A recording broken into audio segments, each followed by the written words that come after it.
We've looked at the logistic model equation in the previous section, and we've seen that what in a logistic model what we model is not the actual value of the response variable, the dependent variable, the y, but actually the log odds ratio of the probability of that response variable. And the reason we do this is that one, we saw that when we did a scatter plot of the response variable and the independent variable, really what we are looking at is a probability on the y-axis. So if I put buckets of my independent variable and look at the percentage or proportion of responses versus non-responses in each bucket, really that is giving me a probability. So the y-axis that I have, my y value, is really expressed in terms of probability. Therefore, what we have is a probability which is a function of the independent variables, and we run a linear regression with that value. The problem that we have with a linear regression model is that the predicted value of my y can be anything between minus infinity to plus infinity. When we have probability as my y, then ideally we'd like our predicted values to be restricted to between 0 and 1. However, if I simply use a linear regression, there is no way I can bound the values of y to be between 0 and 1. Therefore, what we do is we use a transformation of the y to get around the problem of having predicted values being unbounded.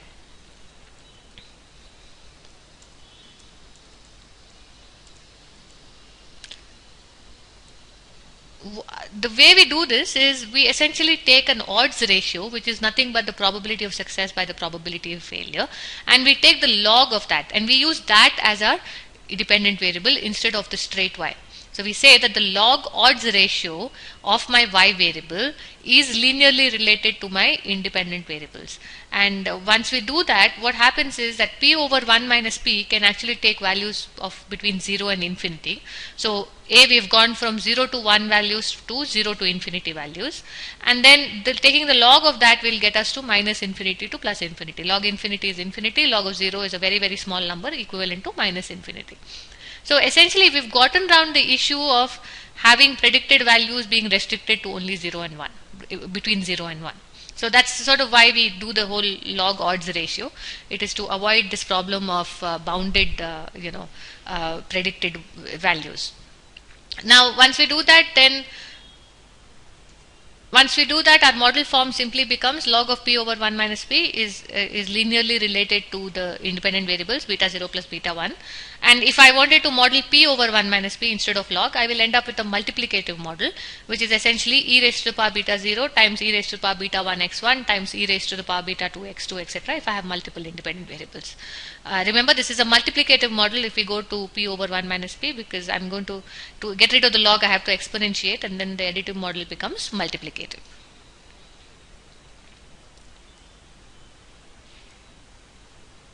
Of course, if I wanted to model actual probabilities, then this is what my model form would look like. P would then be e raised to the power beta 0 plus beta 1 x1 plus so on by 1 plus e raised to the power beta 0 beta 1.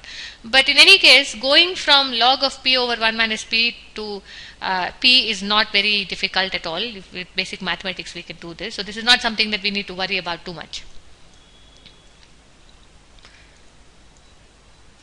Now let's take a look at how you prepare data for a logistic regression and the logistic estimation techniques that I used for running logistic models. Now we're going to take a slightly larger case study. We're going to have a data set with 1,000 observations.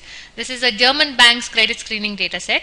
It has the same variables that I had shown you before, but just extended because we are going to use multiple variables in our logistic. It has a variable called credit history, which I have now converted to a categorical variable. So it used to be continuous, but I've essentially converted this to a categorical variable. It has multiple levels.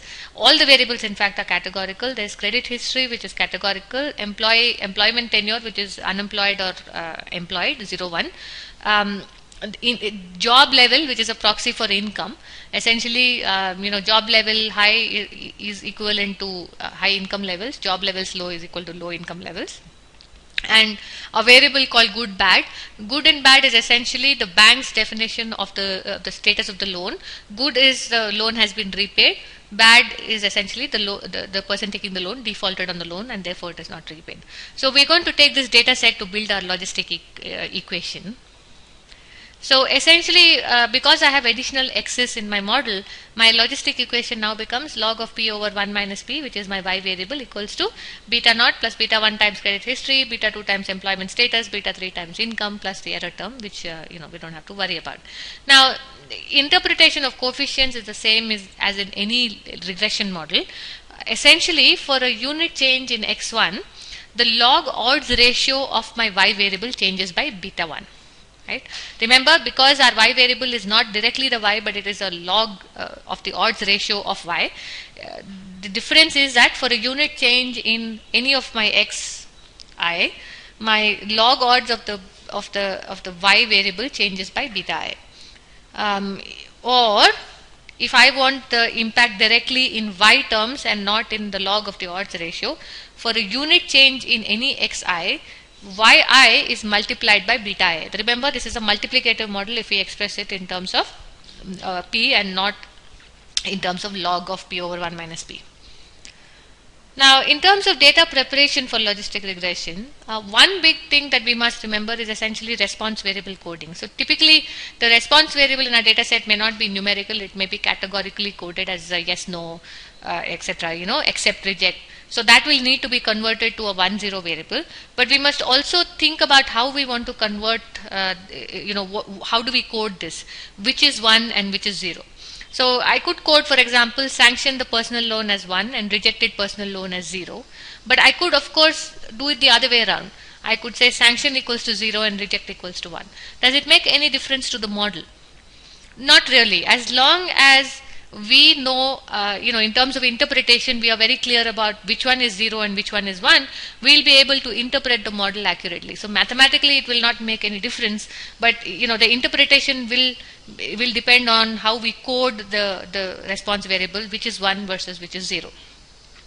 Now, one thing to remember, this is specific to SAS, is that SAS always models the lower encoded value by default. So if I have a 0-1 variable, SAS will model the probability of 0 as opposed to the probability of 1, and it will always do this by default. So I don't have to have a 0-1 variable. I could have a 1 versus 2 variable. If I had a 1 versus 2 variable, SAS will by default model the 1.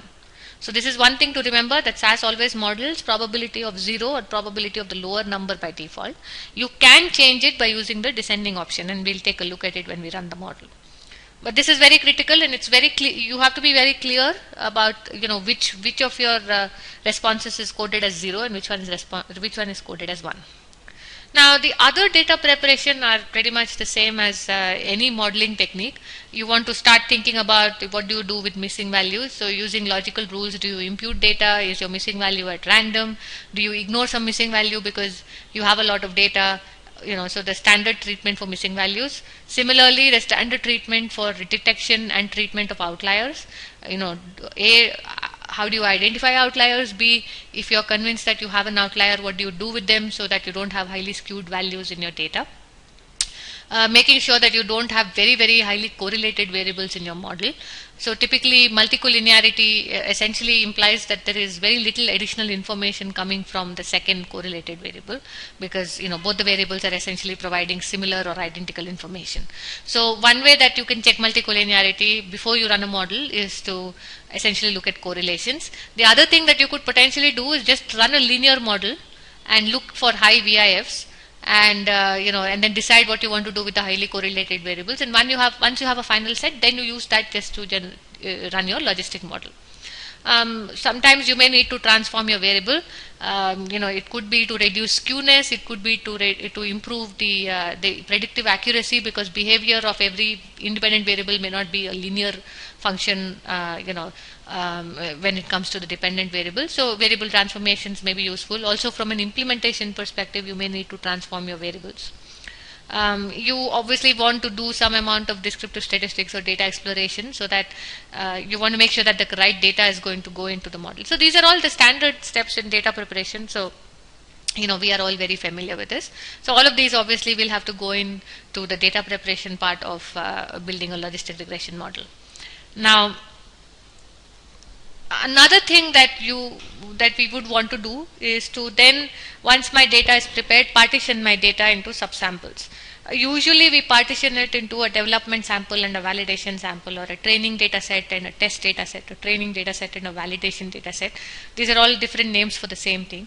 But typically, just before we build a model, what we would do ideally is to split the data into subsamples and use one sample for actually building the model, and the second sample to validate that the estimates that the model is accurate on a second sample and it is not just overfitted to the first sample.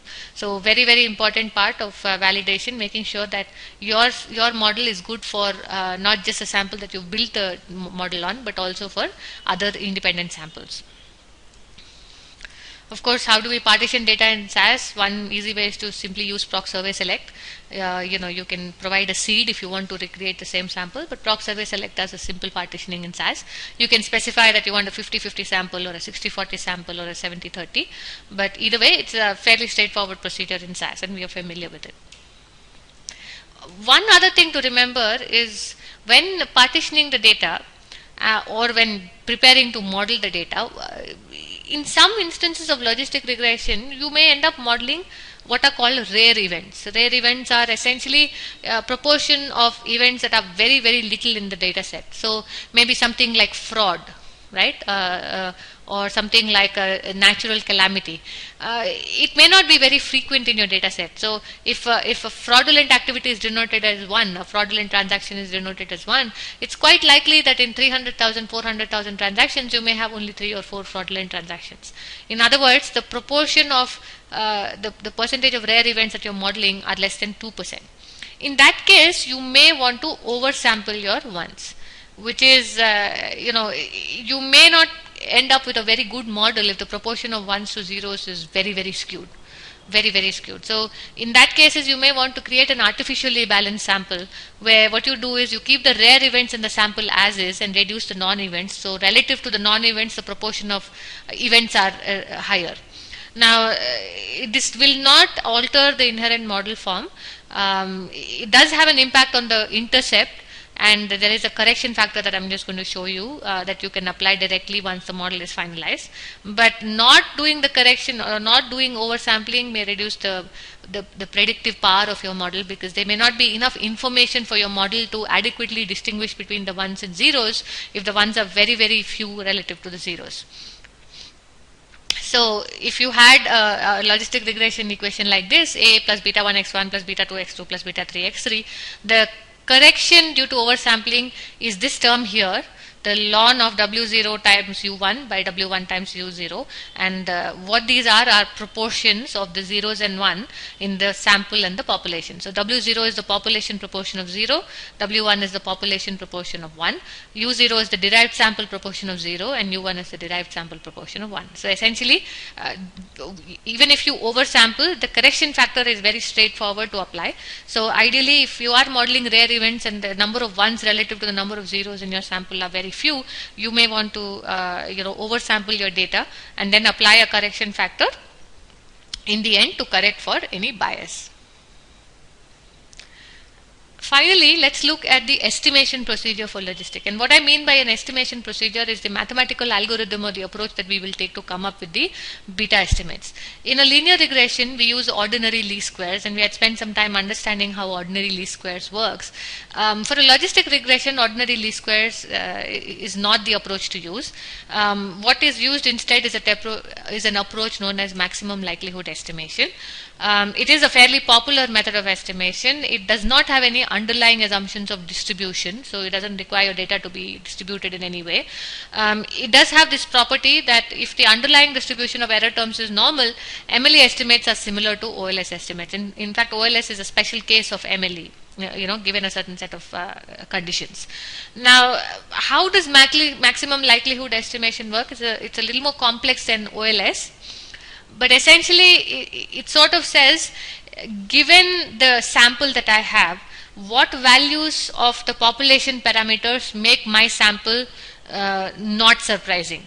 So, one way that I could try to explain this is, most of us are familiar with a 6-sided dice, right? So, a dice that has 6 sides. Actually, you can go and buy dice that have more than 6 sides. For some games, people use dice with 20 sides or a dice with 10 sides.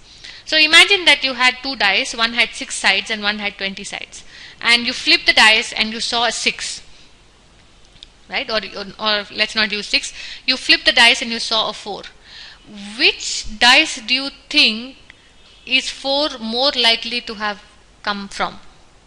So you have two dice, you flip them and you see you see the outcome of 4. Can if you were asked to choose which dice this outcome is more possible to have come from, would you choose the 6 or the 20? Most of us would choose 6, because the probability of getting 4 in a 6-sided dice is higher than the probability of getting 4 on a 20-sided dice. And that's sort of similar to the intuition of MLE. It says, I have a sample and I have these parameters of the sample. Given the sample parameters, which population or what parameters of the population is it most likely to have come from? And that's how MLE works. But we will not get into the mathematics of MLE. We just need to understand that when you're dealing with logistic regression, we are not using ordinary least squares, but we're using another technique of estimation called maximum likelihood estimation. Here's the SAS code to build a simple logistic regression model, and we'll review this in the next section. But it's a simple procedure: proc logistic, specify the data set. We use descending, and I will cover all the terms when we review this in the next section. But fairly straightforward, similar to an OLS model statement: model y variable equals to x1, x2, x3, etc., and run.